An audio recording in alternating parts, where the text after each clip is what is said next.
Le Bitcoin qui franchit les 80 000 $, Ethereum qui n'est pas en reste et qui reprend de la force, les altcoins qui se réveillent avec PumpFun qui confirme depuis ma dernière vidéo, et forcément, l'euphorie qui revient sur les réseaux. Mais attention, est-ce qu'on assiste vraiment à une reprise du marché ou simplement un rebond technique violent ? Aujourd'hui, tester la force de ce rebond sur BTC et l'ensemble du marché des cryptos. Deux données macro et on commence le PCE ce jour à 14h30 heure française ici. Prévisionnel 3,6 contre 3,7 le mois précédent. Un indicateur d'inflation très suivi par la Fed. Également très important ce soir en clôture des marchés US autour de 22h, 22h20 heure française avec la conférence qui suivra. Ici, les résultats de Nvidia sont très attendus. Bitcoin, performance historique sur une semaine, comme on peut le constater ici, suivant la source des données ici, à plus 24%. Seulement quelques semaines ont fait mieux dans l'histoire du Bitcoin depuis 2017. Je te mets l'historique de toutes les semaines supérieures à cette performance-là. C'est la meilleure performance depuis le 13 mars 2023. Pour les probabilités et pour les statistiques, sache que généralement, c'est suivi d'une continuation. Deux périodes font exception ici, 4 décembre 2017, la fin du bull run, et le 12 février 2018 de mémoire, je le rappelle.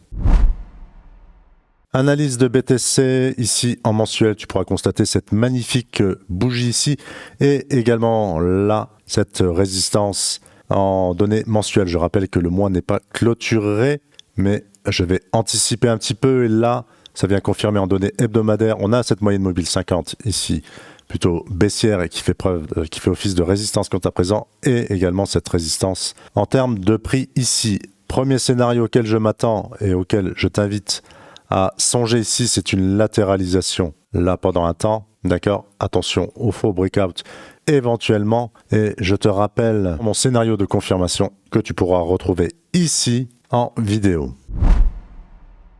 Ethereum par rapport à l'USDT, même combat ici, je regarde en hebdo. On a encore cette dernière résistance ici, autour des 2800 $. Mais là, quant à présent, on est dans une zone, également une zone de résistance. Pareil, hein, si BTC latéralise, j'imagine bien qu'Ethereum, ce sera la même chose. Important à regarder, c'est la performance d'Ethereum par rapport à BTC. Et je confirme que depuis le juin 2026, là, on a cette surperformance d'Ethereum par rapport à BTC. Cryptoscope permet de voir si le rebond touche tout le marché ou seulement certaines narratives. Et là, on peut voir que la narrative Memcoin, qui ne ressortait pas clairement dans la dernière vidéo concernant PumpFun, commence maintenant à montrer des signes de retour, et cela depuis plus d'une semaine. Tu constateras également au secteur confidentialité avec des cryptos en forme Zcash et Monero. Focus sur PumpFun, et est-ce qu'il confirme ce qu'on avait repéré avant le mouvement? Et là, on peut constater ici sur CoinGecko, il est rentré dans le top 50 ici, classé maintenant en 49e position. Sur 90 jours, on voit qu'il est classé deuxième juste ici. Et là, sur l'Altcoin Season Index, on peut voir là, PumpFun, plus 177% sur les 90 derniers jours. Également, on remarquera que Solana est le réseau très en forme du moment. Donc, PumpFun étant basé sur le réseau Solana, qui lui-même est très en forme. On constate ici l'avènement de la narrative des memcoins. PumpFun est un très bon candidat pour la continuité au niveau des altcoins. Allez, je te partage ma stratégie sur PumpFun, la stratégie de continuation après avoir surfé sur toute cette jambe haussière. Stratégie sur une crypto qui est punchy dans un contexte de marché qui est plutôt positif dans l'ensemble, donc avec une forte pression acheteuse ici.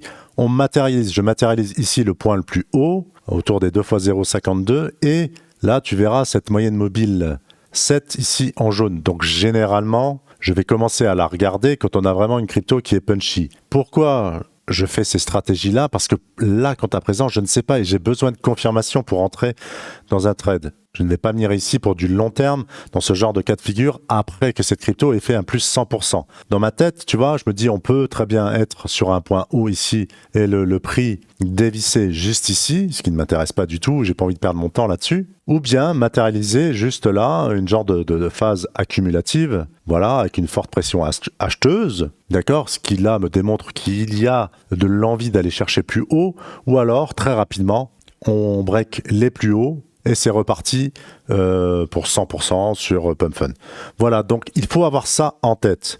Et là, les stratégies ici, c'est d'entrer sur un breakout des plus hauts avec une invalidation en réintégration juste ici, ou bien, et c'est là que ça se complique un petit peu, je vais descendre en 4 heures, cette réintégration invalide le scénario de cassure haussière, mais par contre, on pourrait revenir ici, marquer un point bas plus haut ou tout aussi haut que le précédent, justement, qui permettrait d'avoir une invalidation qui est ici, et là de rentrer, d'anticiper pour justement jouer sur un breakout. Donc ce genre de scénario, tu vois, faut avoir du temps, mais c'est le scénario pour de la continuité haussière sur Pump Fun.